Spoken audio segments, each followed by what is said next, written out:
children, but as far as our service to God, we are all stewards, mga pinayalaman. Okay. And karon gabi, diha ka magsugod.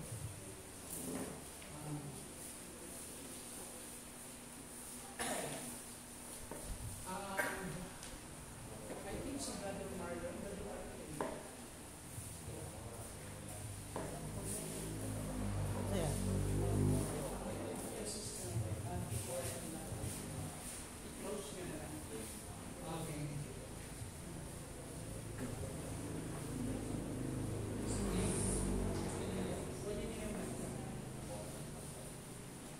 so, ang atong topic karon, introduction ng stewardship. Then, yung notes na binigay ko sa inyo is the first phase that we're going to tackle about stewardship. So, sa big screen natin, hindi pa mo appear yung inyong notes kasi introduction pa nandun sa screen natin. At the moment I will discuss more specifically on the subject of time, then we will start to use our notes, kanang notes na ito karon. So I summarize that yung notes ni nato para medyo ma-shorten siya. So nasa 8 pages yung notes. Now, siguro bago ta magsugod, let's come for the Lord in a word of prayer. Thank you, Lord. Thank you for such opportunity to learn, to continue, Lord God, to dive deep in your truth. David na mo din mo ma-exhaust, Lord. We cannot truly exhaust, Lord, the knowledge, the limitless knowledge that we can find in the Bible. That we are thankful for such opportunity to learn, Lord, only from the level of our spiritual maturity.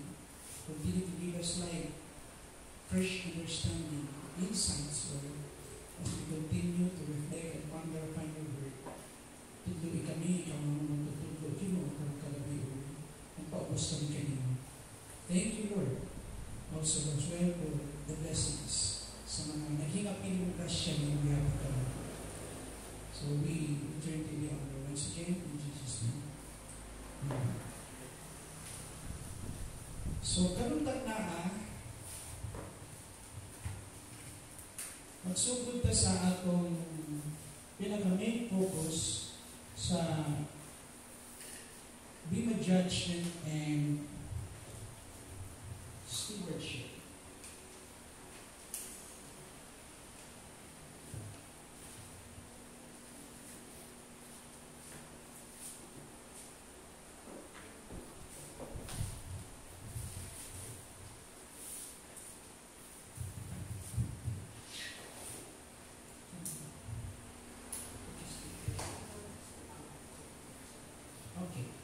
Tingnan natin yung big screen natin ngayon.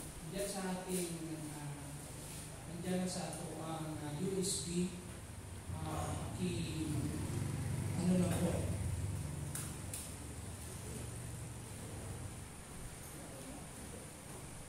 Ito naman.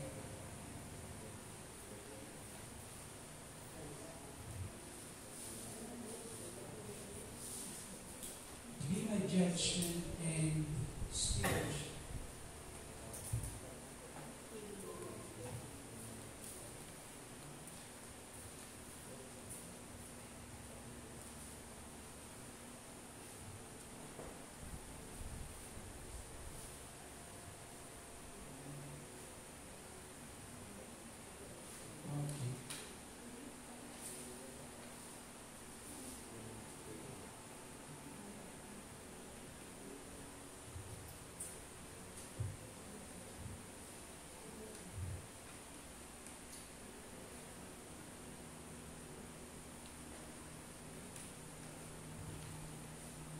Okay. So, pabantayan ninyo, part sa ating introduction palagi, yung language ng judgment seat of Christ, yung first screen natin sa ating study. A way to remember, to recognize we are still in our topic about the judgment seat of Christ. Usual na makita niyo sa ating big screen yung timeline ng coming judgment, no? So again, yung diagram natin, we start from the cross to the present time, that is the church age, that will culminate ang kahimpitan na sa rapture. So, after the translation of the believer, immediately we'll proceed into the Viva Judgment. So, muna dahil ng sunod. So, naata karon diya sa atong topic of discussion. And Bima and stewardship. Next slide. So, kung tanawin ninyo mga igsoon, yung diha, biblical stewardship is the faithful and accountable management, faithful and accountable management of all that God has entrusted to us. Recognizing that everything we possess, our time, talents, and resources, abilities, and opportunities, is a gift from Him. Kini nga konsepto, atong sabton, balikan na natin, ano? This biblical stewardship, kung tanaw na ito, ipakita din ang puntuhan na ito una nga, ang pagkamatinud-anon and being an accountable, may na itong management. When you say management, yung pagdumala na itong insakto, nakita na atay gitawag na itong kaakuan sa Ginoo, matinud-anon ta. Sa tanang gitugyan sa Ginoo ka na ito. Apil na diya, no? Ang diya ang tanang naa sa ato, atong ilang, ang nakuha na ito, gikan sa Ginoo. Apil ang atong time, ang pag-manage na ito sa atong panahon, apil na ang pag-manage na ito sa atong mga talento, kining ato ang mga natural abilities, talents, and gifts. Apil na po diya ang mga resources, our money, and all the properties that we enjoy in this life, and blessings gikan sa Ginoo, apil na. So, abilities and opportunities. Mga higayon na gitagaan ka sa Ginoo. Na nisaksid kita, nagmalampuson kita, o nagamit kita sa pagpangalagay. Kinintanan, gikan sa iyahan. So, mauna ang kaakibak o kauban sa idea ng biblical stewardship. In short, tanan na sa ato. Okay? Gihatag sa Ginoo aron ato ang atimanon. Tanan na sa ato. So, mao ka na siya. O ganay ganit sa Ginoo sa ato ang nasa bigas pamagin. Next slide. This concept is rooted in the understanding that God is the ultimate honor of all things. O honor of all things. Kini nga konsepto, gagamot kini, gikan sa pagsabot na ang Diyos ang tagiya sa tanan. Amen? Atong ginawa, atong ginabuhi, atong kusog, tanan na atong i-enjoy. Isa na atong relationship, atong pamilya, atong trabaho, tanan i-enjoy nato ang Diyos ang tagiya, dili kita. Atong mga anak, dihatag sa Ginoo sa ato. So this is coming from that perspective.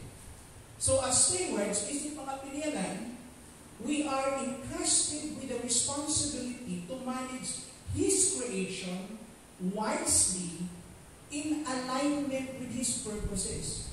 So isip kita mga pinilan, sinaligan, ay isaligan kita, no? O responsibilidad, natin responsibilidad na atong datong tarong, no? Ang atong mga tibuok, ang tawag na itong kabuhatan, entire creation.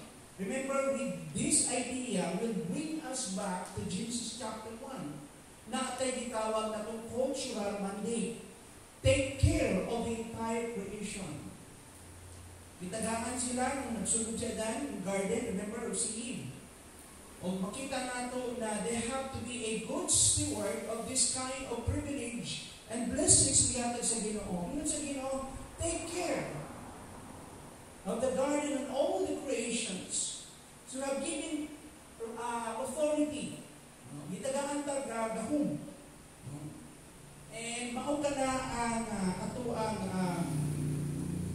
Gusto na tubangon sa Ginoo. So we have to manage the entire creation wisely, that this kind of management would align to the purposes of God. Na, Lord, kining akong pagdumala sa mga butang imong kipiyal kanako, ang tanan Ginoo, ang katapos ng iyong gihatag, nakatuloy ko nga i-align na ko kini. Malimiya kini sa iyong mga katuluan. So the key aspect of biblical stewardship, okay, sa mga aspeto. Time, o rin unang aspeto. Time. So naatay, gitawag na, gitagaan ka sa ginong panahon. So we must be a good steward of time. Time. So tanawang language ani sa, bago po padayon, gusto kong basahin itong portion ng libro ni Dr. H.U. And kung basahin ko piniyang writings din na siya ay mga layers of truth that we can find. Although devotional yan, gibuhat na approach. Pero if you are discerning o kabalo ka sa puno sa Ginoo, makita niyo nga ang Ginoo mayon. Aking mga statement niya malalim. No? Labi na kiniyan yung din the deep structure of time and eternity. Living into horizons. Ako na sa kasama, natay doon po, nagkinabuhi ta sa duha ka klaseng horizons. Una, yung temporary, o ikaduha, yung walay kinutuan. The first horizon, kita na to yung, sabi niya dito, this is poetic, no? Time moves. Ganito ko ng time. Seconds tick, days pass, seasons change. Eternity remains unshaken, unmeasured, infinite. So, na ibang comparison. Ang first na line, yung time na to, kinigitawag na itong time na ma-measure na to, in terms of quantity, yung time, yung tick, no? Hindi nga to ang ilong, yung time na ma-count na to. So, time moves, seconds, tick, days pass, seasons change. Ito yung isang klaseng reality at hindi ito ba? We have given 24 hours every single day. And hindi naman sa pikas naman na horizon, pagtanaw mo, eternity remains. But pasabot ito yung time na wala na yung kinutuban. Ito yung daily na bound by our physical and present reality. Eternity remains unshaken, dili maulog. Unmeasured, dili masukod. Infinite. Wala yung tutuban. We live in both, nabuhi ka sa parehong time, yung time about eternity, o ang atong time na i-consider natin the measured time. Yung time na ito. No? And even siya diha, we live in both, bound by time and called to eternity. Bound by time, itakaroon, but also called to eternity. Ecclesiastes declares, He has set eternity in the human heart, yet we toil under the sun.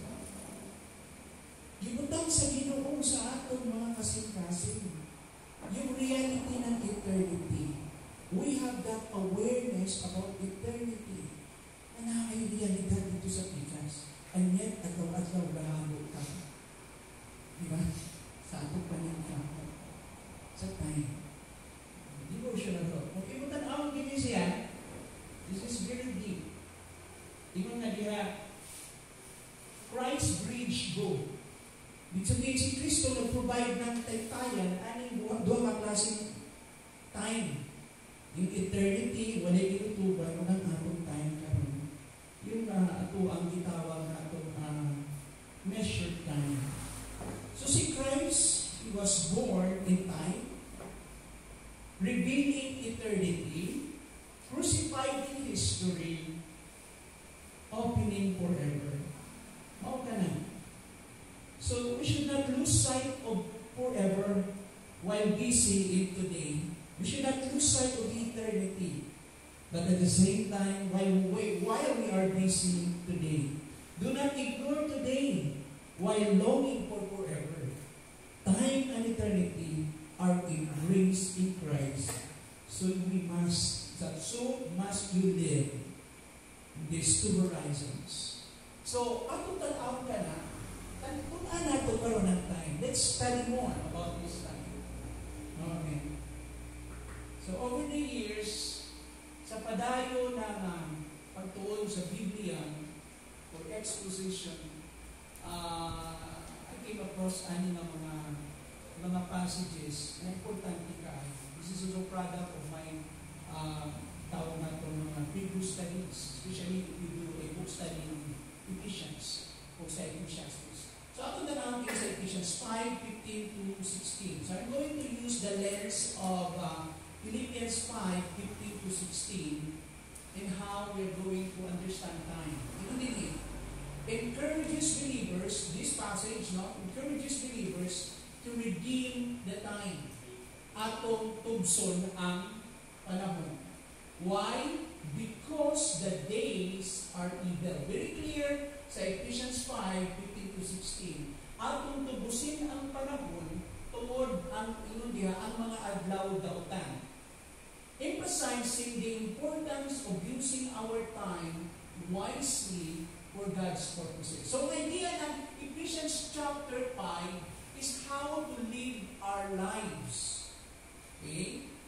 By what? By walking in wisdom. How to be wise. O dili ang i-address, to be wise, you have to manage your time wisely. Yung imong panahon. Ang mga tao na wise, ang mga tao na smart people, kabalo sila kung manage sa imong panahon. Kaya mubura ang panahon. Life is short, so fleeting, very fragile. Mubura ang kinabuhi. Karoon na pa sa atong energy, na pa sa atong strength, sa uban sa ato, na pa sa atong vitality, yung usog tanan. Pero maabot ang time na wala na. Magkaedad ka. Amen? O niya, mulubak ka, yun sa kaharap ko pag-manage ang akong time. Okay? So, usahay natin mga regrets, mga pagmahay, kaya wala na usikay na dalang panahon na wala kayo na-develop ang ibang aspeto sa atong kinabuhi. Masyadong na-consume, nahurot ang atong time sa upang mamabutang. Ang atong pala ito na ating. Next slide.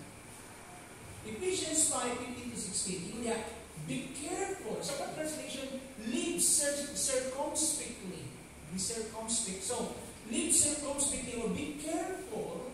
Then, yung word na then and result. Naalis siya yung mga preceding verses to explain. Lalo na ito siya, busa.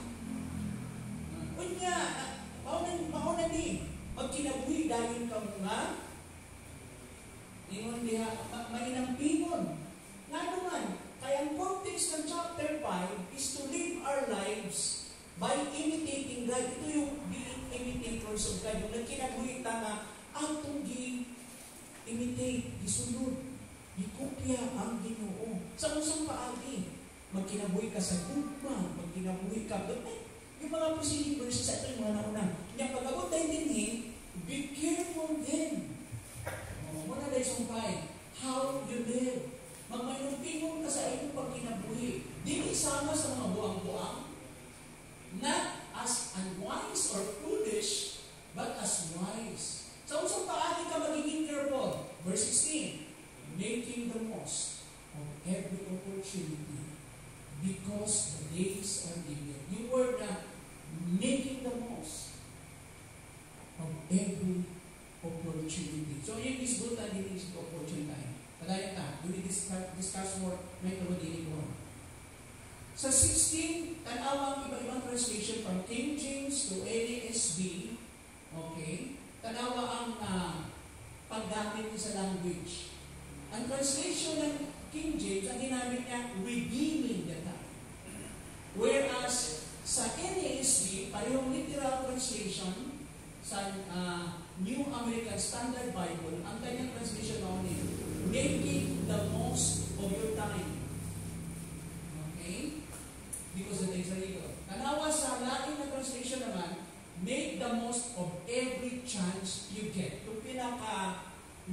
na translation.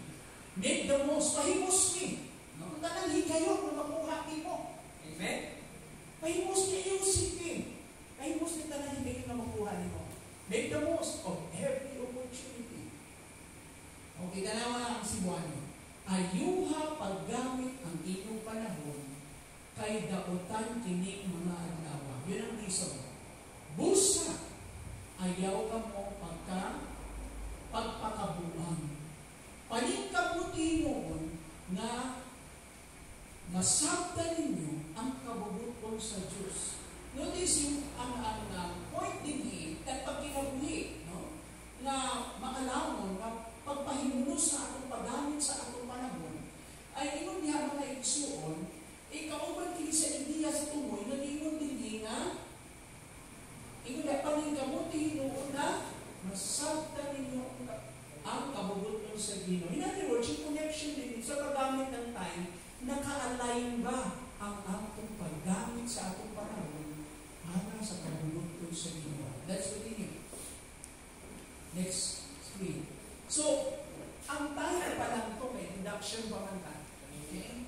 Unsa pa na gitawag natong another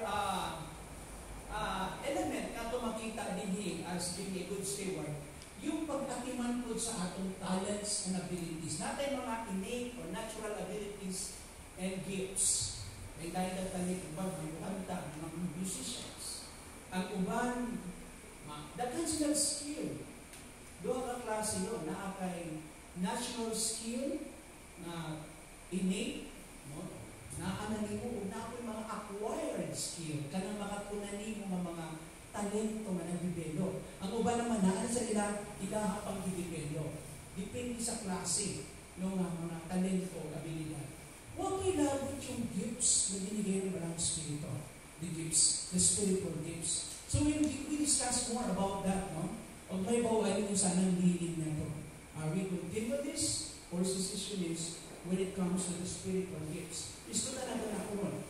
Now, this is the 1 Peter 4 verse 10. Diyan natin ikuha yung idea ng mga gifts. Ingon niya si Peter, reminds us, ipahinumdaman kita ni Peter, to use our gifts to serve others as faithful stewards of God's grace. So, ang gamit ng dasa nato is for service to others. Maligon ko, asa dapat ang atong dasan? Paingon? Not for our own end, para din sa atong kahimayaan or for our own advantage or exhortation. But to serve others. So this is for service to others. Okay. So 1 Peter chapter 4 verse 10, ingon diha sa NIV o sa ibang translation. So ano sa NIV? Each one, matagusa, should use the word should. Kinahanglan mong gamiton. Each one should use whatever gift he has received to serve others, faithfully administering God's grace in its various forms. In other words, yung gifts na to, ano yun? Grasya sa Ginoo. Amen? O atong i-administer, ganito na po siya ng matinong-tanon para sa uban. Atong gamito atong grasya. Sa NIV na siya. So, nakita graces ang Lord in various forms. Dahil gasa. Depende sa atong talenta, gihatag sa Ginoo. So, wala yung Kristohano na wala siya'y part, na wala siya'y kakontribute, na wala siya'y gift, wala siya'y talent. Tanganaan. Next.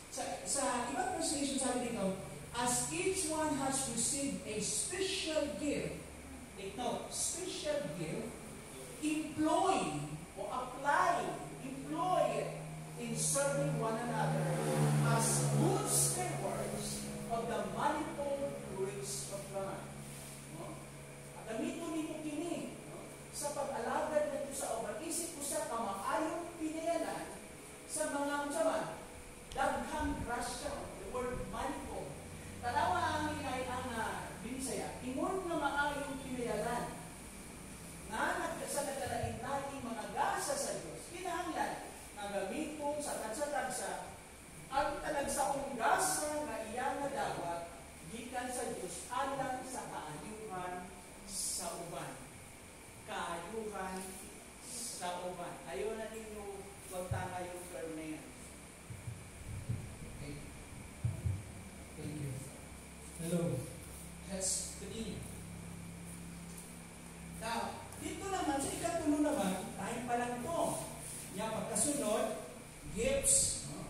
natin nato.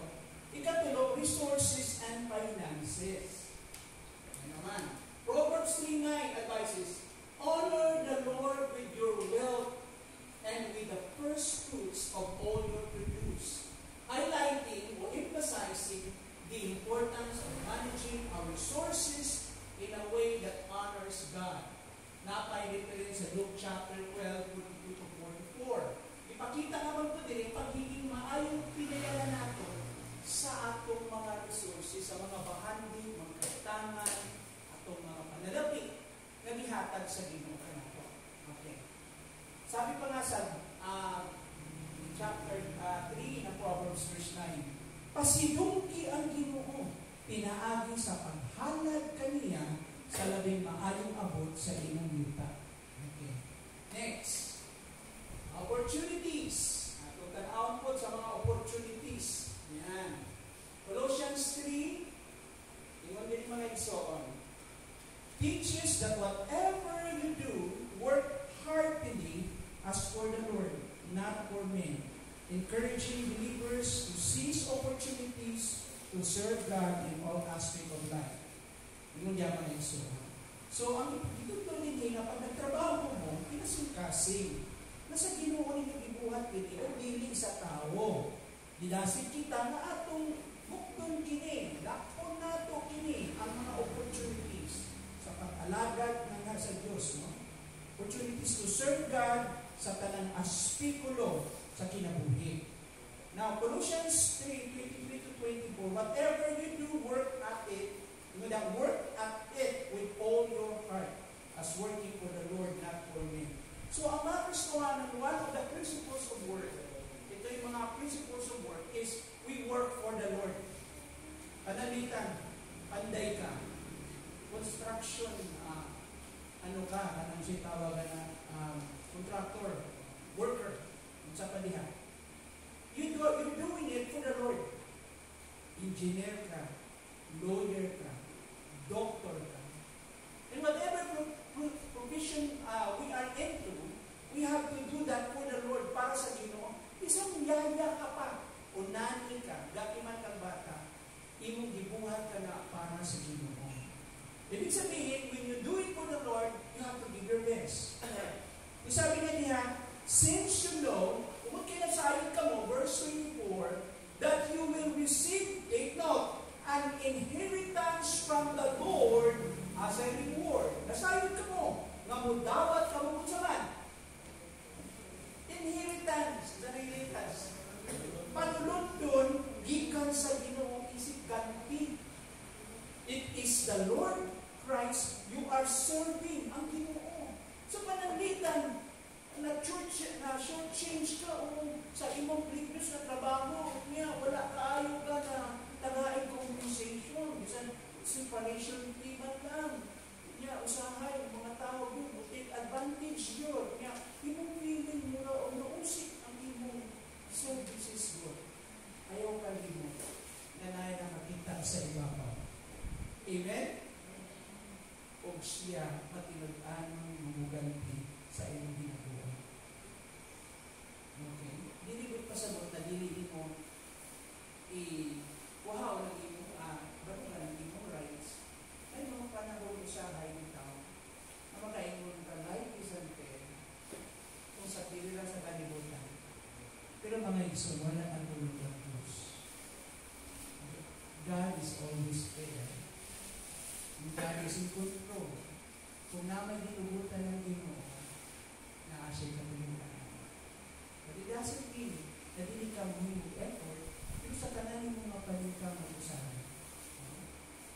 Kita natin ang wisdom ng Ginoo. Kabalikan ko, ang Diyos ang bulan. Tanawa ang Colossians 3 sa Misaya, 23-24. Bisan unsay inyong buhata kini sa kinasingkaso sa nga inyo kining gibuhat alang sa Ginoo kini alang sa mga tao. Nasaya ninyo nga gagtihan ka ko sa Ginoo gawaton ninyo ang gitaganan niya alang sa iyang katawan. Kaya si Kristo mo po ang matungkol na agad na inyong kailangan. Guys, I tell you, bisan pa Christian ang inyong agad. Dili sila exempted ko tao ang magtatanan. Amen? Tao tatanan.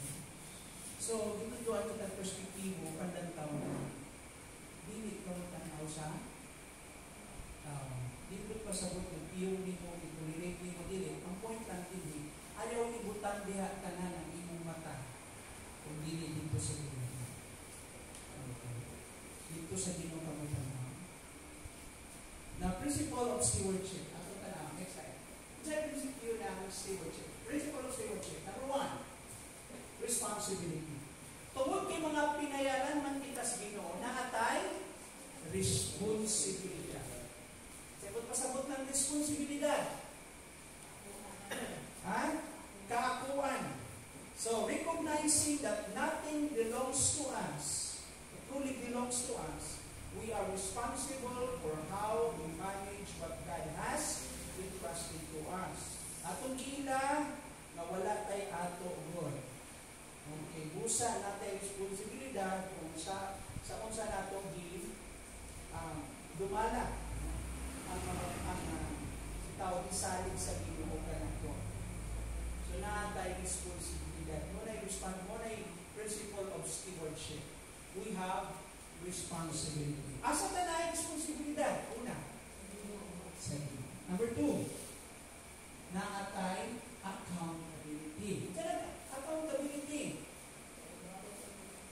Tulubagon. Isip mga piniyalan, as stewards, we will give an account to God for we have managed for how we have managed His gifts. So naatay kaakuan, itaw sa Ginoo naatay musugid ta sa iya, we will give a report, an account to God for how we manage His gifts. So one day mo ito bakas Ginoo, sa usang kaagihan kung i-manage ang iyong time, ang iyong talents, abilities, ang iyong mga resources. So we have this accountability program. Number 3, Romans 4. Each one, will give an account of ourselves to God. Okay. Another reference, 2 Corinthians 5, 9 and 10. Kaya kitang tanan kinahanglan mo atubang diha sa hukom ni Kristo, so that each of us may receive what is due to us for the things done while in the body. Matagos sa kanato, kung dapat kung siya anayan kanato, kaya kita naapadiyan sa atong lawas. Samtang nabuhin pa kita, sa kanan nato magibuhat, one day matubang ka sa Ginoo, kung tadaan niya o ganti na ang yan sa aking buhat. Maayo man kung dili. So, na may mga gibuhat nato na maayo, o mga gibuhat nato na dili. Kaya nung dumuon sa definition nato sa maayo, dili maayo. Ang maayo katong gibuhat nato na ang atong kasing-kasing tinug-anay para sa Ginoo, para sa ikahimayanan. Ang dili maayo katong gibuhat nato na usahay ang himaya ato pagkakalino. Mo na hindi maayo. Sa matas tao, i-develop a good reputation. Wow! Panakpakan. Woo! Sira yung Ginoo. Ikaw ang bida, ha? Mo na yung delikado. Dili na maayo. Okay. Now, the next one is generosity. Anong i-bless ng Ginoo? Para nasa na? Para ato? We have to reflect God. We are God's image bearer. Dala na itong nag-buhay sa Ginoo. Kung ang Ginoo buutan, kung ang Ginoo maayo, ang Ginoo manghihatagon, buutan siya, kain mo siya. Itang mga maayong piniyalan sa Ginoo, magpakita ko ng pagka, manghihatagon. Generosity. So, generosity reflecting God's generosity. Ipakita na ito. Nagdaray Ginoo. May mga tao mong kawala ka ilaw. Why Ginoo? May ulikat, ipakita na ito Ginoo. Nanahay Ginoo. Lalagaling sa ita sa totoo sa liga. Si Nicolas Cage, bitaw, yung sa liga na sa aeroplano sila, kunya na yung mga inmates, kapag mga piso, bitaw, ilang i-hijack na, inutan ko na to. Yan na yung sa ka-inmates na murag, pagawas naman po siya, masakit po siya, kay murag, ano siya, diabetic siya, so insulin dependent siya. Niya, kung sila man siya, barong kayo yung si Nicolas Cage. Ako ipakita niyo nga na-ID mo. So, nakikarati na siya dito sa mga priso. So, mga iso, we have to shine like stars. Ang atong kinabuhi kaayos para sa mga. So, we are the reflection of God. So, in God's generosity. So, we are called to be generous. Tawag kita mga hinumang ihatagon. Saan sa bahay? With our time, our talents, and resources, trusting in His provision. Kauban ka na. 2 Corinthians 9:6-7. Remember this. Whoever sows sparingly, di sa man magtanong ng gamayra iyahan, anihon. And also, however, whoever sow generously will also be generously. So kung ikaw maghihatagon sa uban, ang ginuuwi mo, musukliin mo, and you will also be generously. Now I return. This is the planting and reaping principle. And this is the general principle. Kung sa itanong sa tao, mo iyang anihon. Nagtanong kag panahon, nagtanong ka ugugma, nagtanong ka maayong butang, mubalog sa imo ka na. Because God knows how to reward. And even in eternity, pag-abot na nato tubangan sa Ginoo, we will greatly rewarded by God. Or we will be greatly rewarded by God. So each man should give what he has decided in his heart to give. Not reluctantly, hindi ka buha-buha. But under compulsion, napugos lang siya. For God loves a cheerful giver. Amen? Mga kita po, I will discuss this more kung maabot na sa topic, anak. Kasi kada usa ka point ato na i-discuss in one session. Be a good steward of God. Yan. Mga mayong pilihan sa Ginoo. Mga nata. So, kira ka minutes ako na order. Appetite time? Ay, gamay. Let us proceed to your notes now. Please open the screen dito sa stewardship of time.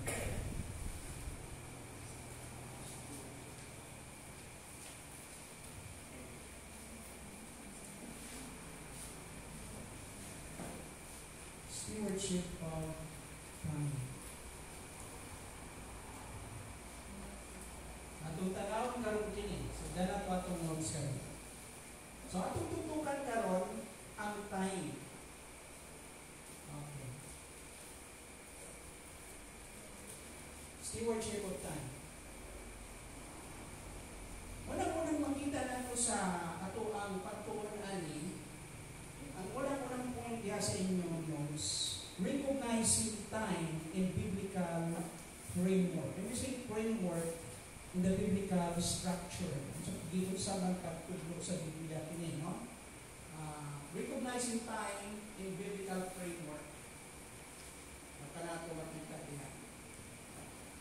Sa scripture, sa kasulatan, ang panahon dili lamang usa ka linear nga nag-uswag o ga-develop siya sa mga higayon apan puno kini sa katuyuan o balaad nga tunod or intention.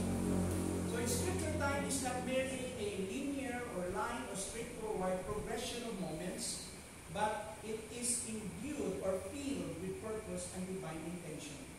So dili lang siya murag time na nanamay time na gadagan ng oras o panahon, dili na asya'y katuyuan ni Ana, na ay balaang tumong ni Ana. In other words, time in the Bible is a framework or structure that is infused with divine purpose and designed rather than just a sequence or series of events. Sa lain ng pagkasulti, ang panahon sa Biblia usa ka balangkas o struktura na puno sa langit ng katuyuan o disenyo, imbis na usa lang kasunod-sunod o sining nga mga panghitabo. God's action and interaction with humans are not random or accidental. Rather, they are part of a larger purposeful narrative or intentional story that unfolds according to His will. Mga igsoon. And so, ang mga lihok o pakiguban sa Diyos sa mga tao, hindi lang basta-basta o aksidente lang. Sa baylo, kini usa kabahin sa mga mas dako, tinuyo nga naratibo o tinuyo nga istorya nga nagpadayon sumala sa iyang kabubuton. So na-engagement ang Ginoo ini. This point of view emphasizes that God's timeline is different from how humans perceive time, and that waiting on Him necessitates faith, trust, and aligning oneself with His will. Kini nga pananaw nagpunting nga ang timeline sa Dios lahi sa pagtan-aw sa mga tao sa panahon ug nga ang pagbulat sa iya nagkinahanglan og pagtuo, pagsalig ug pagpuyon sa iyang kahugoton. Kaya sukyan daw ng yung panahon dili ato, it's a privilege to enjoy time. Di happen na sa iyo ka na. Time is sacred. Balaan ko. So let us use that wisely. Wisely.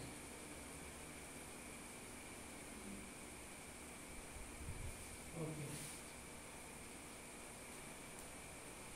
The Bible presents two primary Greek terms to describe time.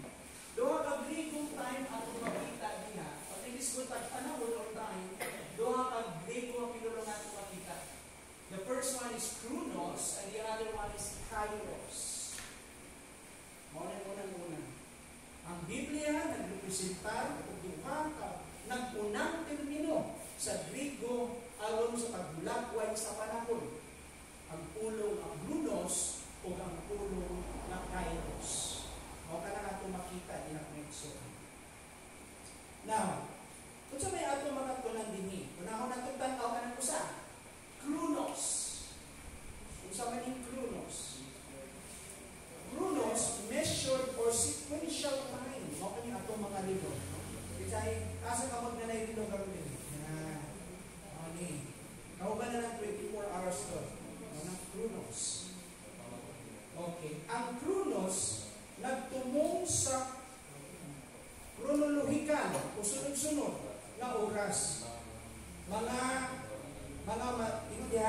Ang masukod, maihap na aspeto sa oras, gilangkuban kini ang padayon nga paglihok o pagdagan sa mga segundo, minuto, oras ug adlaw. Mga kaplagan nato sa libro sa Genesis. Mao ka na. Now, tanawa mga igsoon diha sa Genesis 1 verses hanggang sa beginning verse 1 until beginning verse 1 until chapter 2 verse 3. Gihulagway nini sa creation, okay, sa kalibutan, na kini namugna sa sulod sa tulong ka adlaw. That is literal 6 days. Kaya nga, usahay sa study dito sa formal study sa sunod ng Bible school, sila, do you believe that the world is created into literal 6 days? So, adunay argument yung bitawag na itong the old earth at saka yung bitawag na itong yung isa na the world is created into literal 6 days. So yung debate doon, yung old earth, ibig sabihin, prior to 6 days, gibuhat sa kanyang kalibutan, billion years, may mga ganang klaseng argument. Kaya lang the Bible is clearly or explicitly stated, gisulat ito sa Biblia, nga na ay first day, second day, third day. There was evening and there was morning the first day. In fact, ang counting niya nagsugod sa evening. There was evening, the second day. So makita natin niya, and on the seventh day, God rested from His work of creation.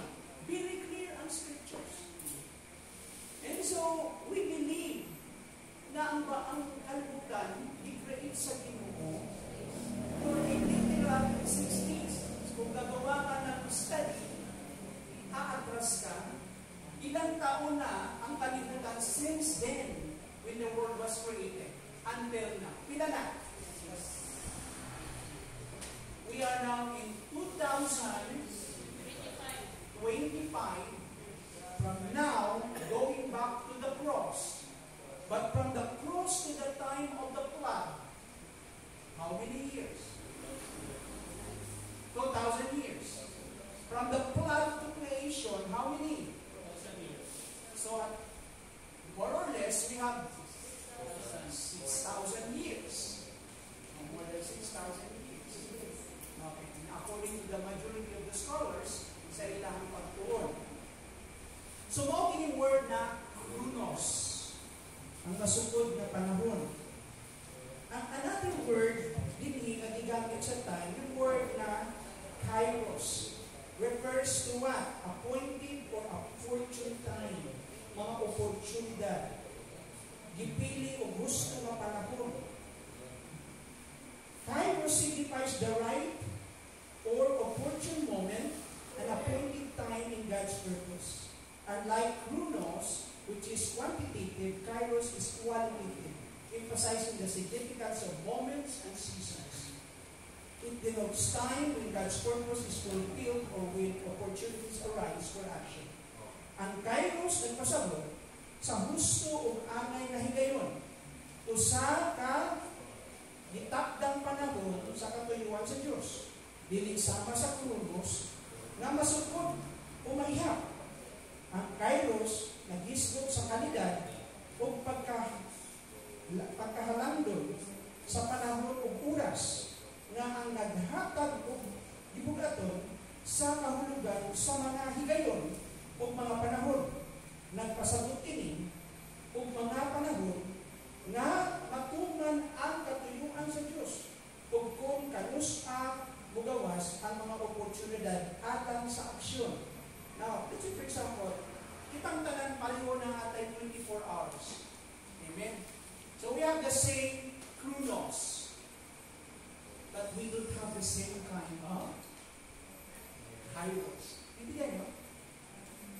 Kitang tanan, we have the same kind of trabaho, kag wala ay trabaho, pareho ang atong oras.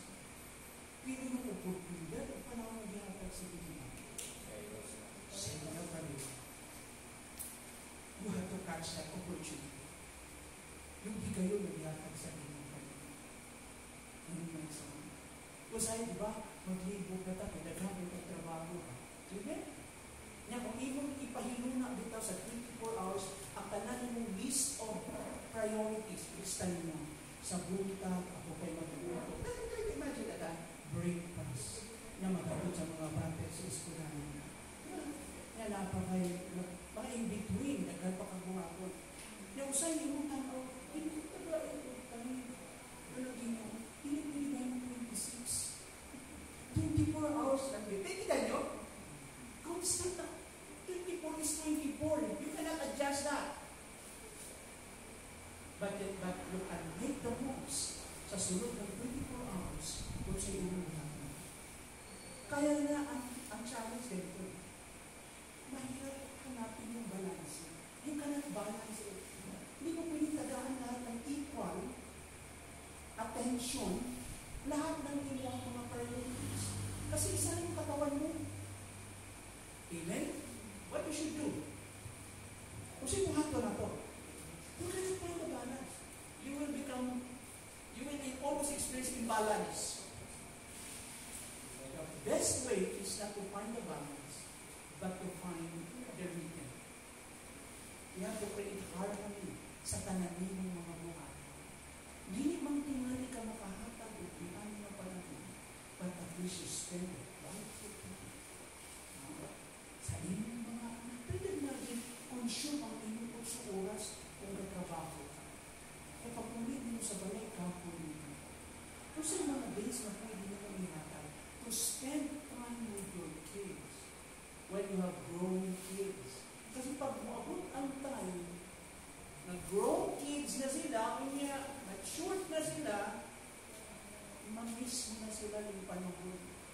Kasi aalis na sila sa bahay. Magkaroon na rin sila ng sarili ng pamilya. Let's say we have elderly sa bahay. Kasi nakalimutan na natin mga elderly natin. Nabatay tayo, nagkakatay tayo. Mas kinupunan. Hindi necessarily, hindi mo imuntan. But at least something that is what? Remarkable. Nagkahingkag pa naman. Yung mga time ng anniversary, mga time ng birthday, yung mga time na mga kauban ng mahal na sinabuhi na naasala sa inyo. Catch that opportunity. Na hospital, yung mga time na kinakailangan, kinahanglan mo play ka, and you have an important role to play. Sa pamilya, alam na. So, paano dalitin? Pag nilista mo ng iyong mga priorities sa sunod ng 24 oras, make sure, first things first mo. Like for example, sa list ng pamilya, kung sa pamilya pa na, of course, una talan sa at ang Ginoo. Kung search mo pa ka na, kung ang Ginoo is at the very heart na sa tunga, magsunod na lang dahil yung ibang mga list of your mga tulungan o priorities. Trabaho, animalay, kapa. Ha? O bang pang mga socializing, hindi mo diha, mga importante, mga connections, mo network. Now, balik tayo dito. Sa list of priorities ni mo unang Diyos, ikalawa sa upan. Ayaw sa propisyong asawa o paano sa trabaho. Ayaw sa propisyong asawa o paano sa amin. Bana din ang asawa. Sa away ng banaw ng asawa, tuloy yung major na butangkan na may awayan. Daghang mga away, pero it boils down to three major conflict ng husband and wife. Number one, kwarta. Pinsay mo kupot. Pinsay mo gasto. Way pananghit i gasto. Mga ganun. No? Sige gasto, kulang ang, ito yun eh. Ang income hindi makasupay sa inyong expenses. Wala na ito na siya. Apil ko. No? So sa uni mo, paano ka mo atubang sa presyo? Na sige pa ka invest. Yung usahay, ang return, mo importante na smart ka. Buti ka grace, pero imong i-calculate kung makabawi ba ka. Sigurista ka. Kabalo ka na Ginoo, pero hindi ka lang tuwa ang blind faith. Si Lord ang bahala. Si Lord ang bahala. Si Lord ang bahala, pero use your common sense, logic. Ito ka mas binibista. So, ganun yun. Money. Pag wala'y kwarta, lupad ang libro. No? Pag may sunod ang tiyan, sukos ba na? Nagtiday nyo?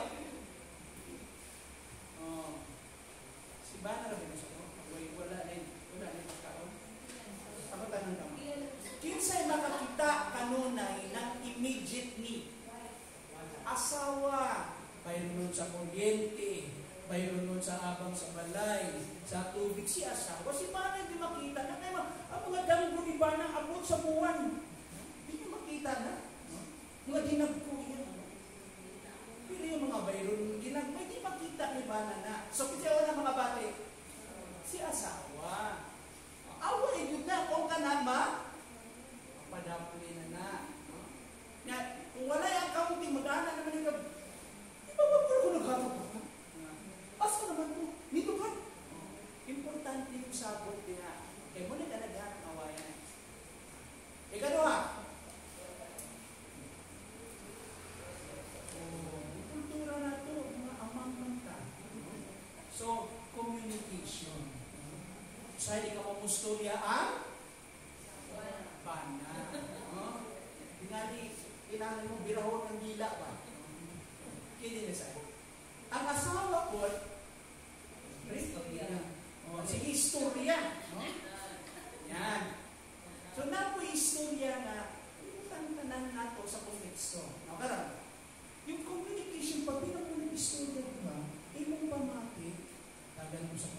ako sa kabulan. Strangers na yung ikaw. Sa balay.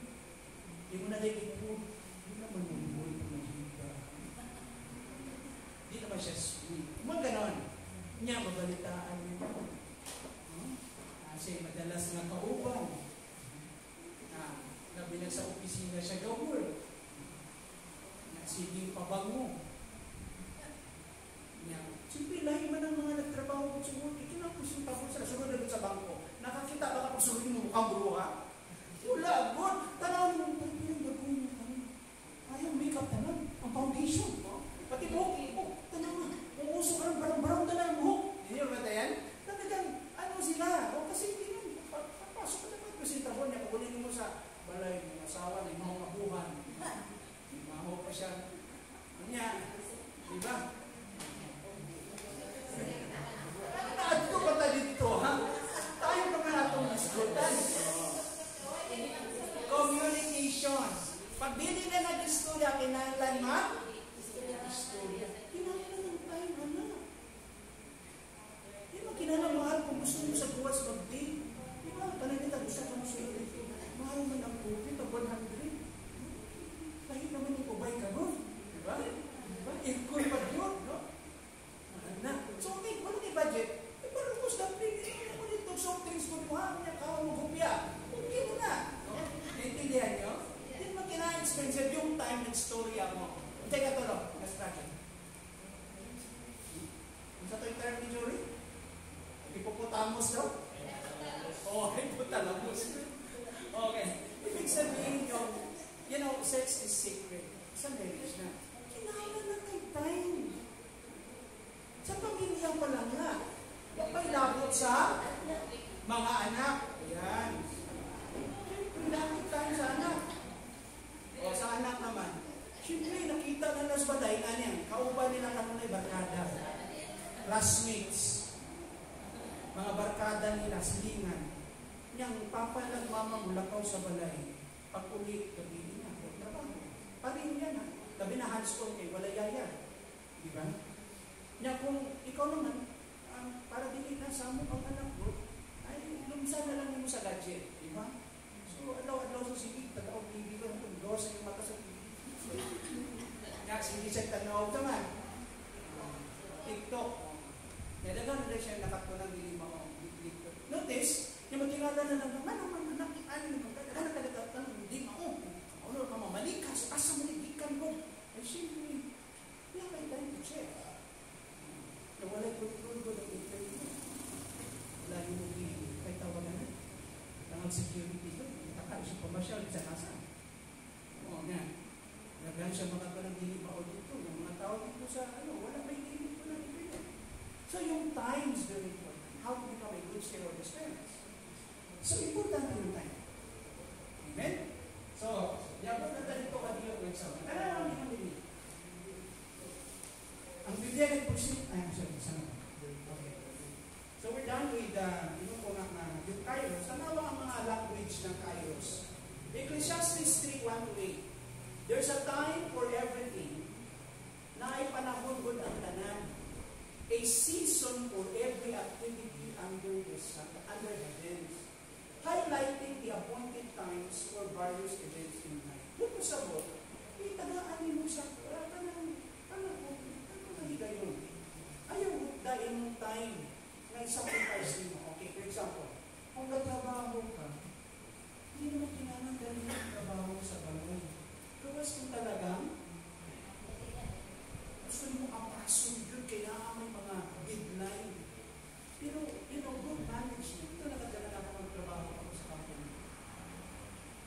Pag nakatapos yung trabaho, saan times go? Pagkatapos ng trabaho ko, kasi natin ko, dalhin ko yung trabaho ko sa bahay. Kasi para pagsunod, the next day, medyo magaan-gaan na ang akong trabaho. Kaya lang, kung kaya nyo i-fix diha lang sa opisina diha na ayaw dahil ka sa balay yung trabaho. Because that is bad management. Pagdating sa balay, hindi siya mga tubang dapat. Isa? Pamilya na dapat. Kasi dalang pa yung trabaho mo. Kaya nabili mo yung utak ninyo. Sa bana, pag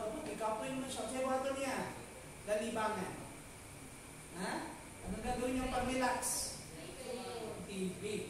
Kaya nag-uusap naman kasama mo. Umudaw lang yung mga anak, ay, gusto pa rin ko. Ganon. Di ba? Relax ko. Wala naman tayo. So, pag balay.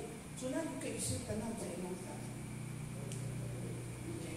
Sabi dito, Galatians 4, 4-5 notes. But when the set time had fully come, God sent His Son. So this is an opportune time. So naka-timetable ang Diyos. According to Galatia, naka-set time good. Kano saan niya ipadala yung anak? Ito yung first coming ni Christ. Ito yung message ng gospel. There is a specific opportune time when Christ came. The child was born. So it was prophesied yung Galatians 4:4-5. But when the set time had fully come, God sent His Son, indicating the fulfillment of God's plan in the fullness of time. Ito yung mga higayon ng mga liyok sa lino, mga mahinungdanon. Nasa timetable sa ekatiluan. Okay. Tanawa ang Mark 1:15 records Jesus proclaiming, "The time has come," signaling that the arrival of the kingdom of God and the beginning of His ministry. Bisan yung pagsubok ni Jesus sa ministry na ay time. Ano ba pangutan mo tamo, for example? Nung si Jesus nung ipinanganak siya, example lang. Imo ng Bible according to Luke, niubang siya mga dilikanan sa temple. Ipangita siya na wala siya.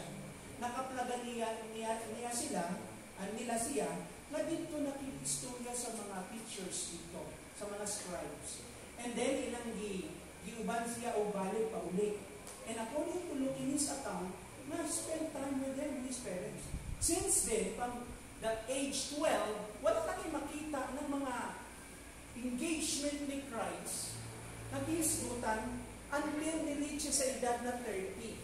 At try to imagine, yung gap na yan, from 12 to 30, pila ka years ang gap? Pila? 17, 18. 18 years. Saan si Jesus nung 18 years siya? Ito yung the silent years of Christ. Nasaan siya? Family. So there's a specific time. Nung niabot ng time that he reached 30, that this is not the right time to start ministry. So doon pa lang, so naay mga importanteng panahon ng pagmula, yung panahon ng application, yung panahon, that even Christ respect that space na gihatag sa iyang amahan. He respected that. Yung panahon na yan. So, kung sa'yo, principle sa ating i-draw din eh. Bisa si ang Pinoy Jesus, he was the good example. Nga naman, nagdako siya ng masilugtanon sa iyang mga bintan. Yung foster father niya na si Joseph, o yung mother niya si Mary. Yung anong trabaho ni Joseph? Carpenter. Kaya pag pumunta ka sa Israel, hindi man kahoy ilang mga balay. Anong balay nila? Mga bricks, man bricks. Huwag masagot sa concept na ito, siya mason. General na lang, carpenter, panday mason. Siguro gumagawa sila ng mga chairs and tables dito, made of wood, mga gano'n, no? Yan, gumagawa na siya ng bahay. So may idea na sa Jesus talaga, he died deep dito sa normal na life ng isang pamilya. Na simple family yun, hindi siya lumaki na isang 5-star hotel na mga parents niya, mga rich people, wealthy people, kapareho ng mga local businessmen natin din sa Pilipinas. Hindi siya anak ni Bukongwe o anak ni Subia Ayala. Anak siya ni Kinsaman, ni Joseph. Nasa language pa na ito, kung sa Maynila pa na, taga-tundong. Kung sa Ubay pa na, taga-tapon. Sa Cebu pa na, taga-pasil. Oo. Ibig sabihin, nagtapos sa isang environment, nagiligon-ligot ang environment. Kaya sabi ni Nathaniel, kung sa propeta, gikan sa Nazareth, nabay tayong lagi gikan sa Nazareth? Sabi, buutan gikan sa Nazareth. Eh, si Jesus, nagtapos siya sa Nazareth. Nipunyong siya sa mga tao, nagliligod sa mata ng mga taga-Judean Jews, mga tawag ng mga Arab-Chaman. Yung mga may mo na itong dili luto, no? Dili religious, no? Dili kayo na ka-ayos o Diyos nun, ikumpara sa mga Judean Jews. Kaya taga-galo na siya. Hindi siya nagdako. But going back, si Jesus, he spent time with his family. So time, ito yung mga opportune time. Ito yung time mag-ihatan mo. So kung tayo ang time mag-eskwela, this your time sa eskwela. Ayun sa Panginoon dayon. There is the right time for that. Amen? Pag tayo mo ng Panginoon lang. Yan. Amen? Yan, na mga opportunity yata lang din ko sa ano. Tungod kay dili ta ready na usik. So kung pamati nimo matipon ka o points, mag-prepare ka, inano ko ma-develop na ko in a skill, ma-develop na ko in a talent, pagkagot sa saktong time, I'm ready. Mga ganun. Diba? Alam na naman, i-recruit nila o tagaan na, opportunity yung tao na yan, o ikaw, kung hindi ka prepare. Na ang Diyos mo tumigiya po sa akin. Okay, siguro mo stop na po kung continue, no? Then I will entertain the prayer, no? Dami mga pangutan. We will discuss this next week sa sunod na po na study sa kanila. Yes.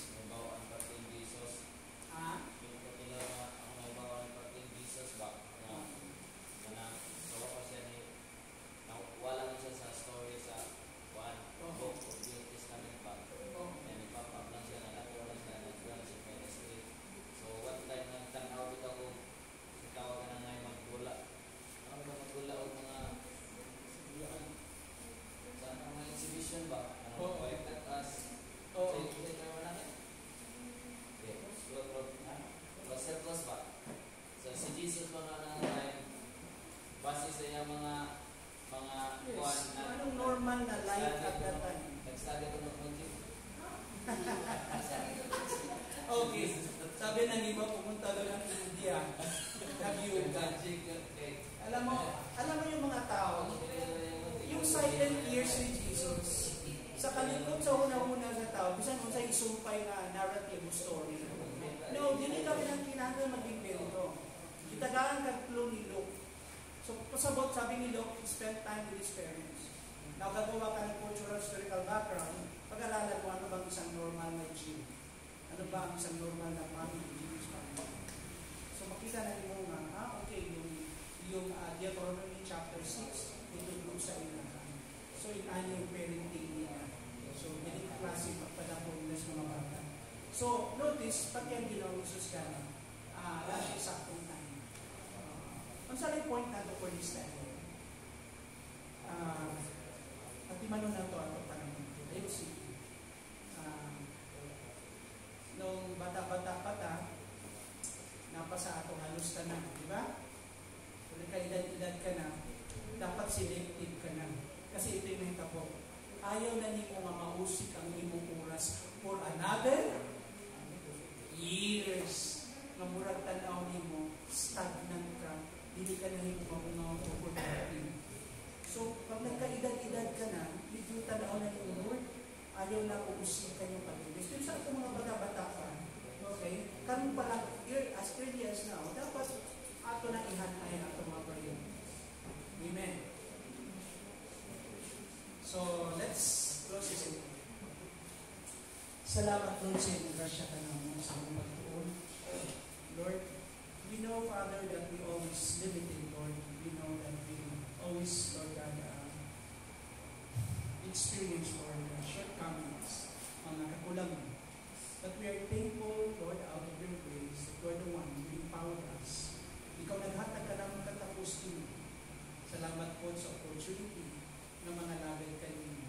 Sa tanang grasya na among na sinabi, na-enjoy ka lang, ipasalamat din ka po din. Na kami, O Lord, nahimo Ginoong recipient sa maong grasya, o i-enjoy naman, hindi mo kaayo mga kanina. Help us, Lord, to reciprocate, lumubalos kami sa pinaagi na mahimo kami mga maayong pinyalan sa mga grasya na hinihatag ka namin. Sa among oras o panahon, sa among mga resources, sa among mga talento o grasa, o sa tanang butang din mo na among enjoy. Help us, Father, that we always return to you the honor and the glory that Christ will continue to be exalted in everything we do. Salamat din. Bisan sa lugway nga imong gihatag ug sa mga kadaugan usa.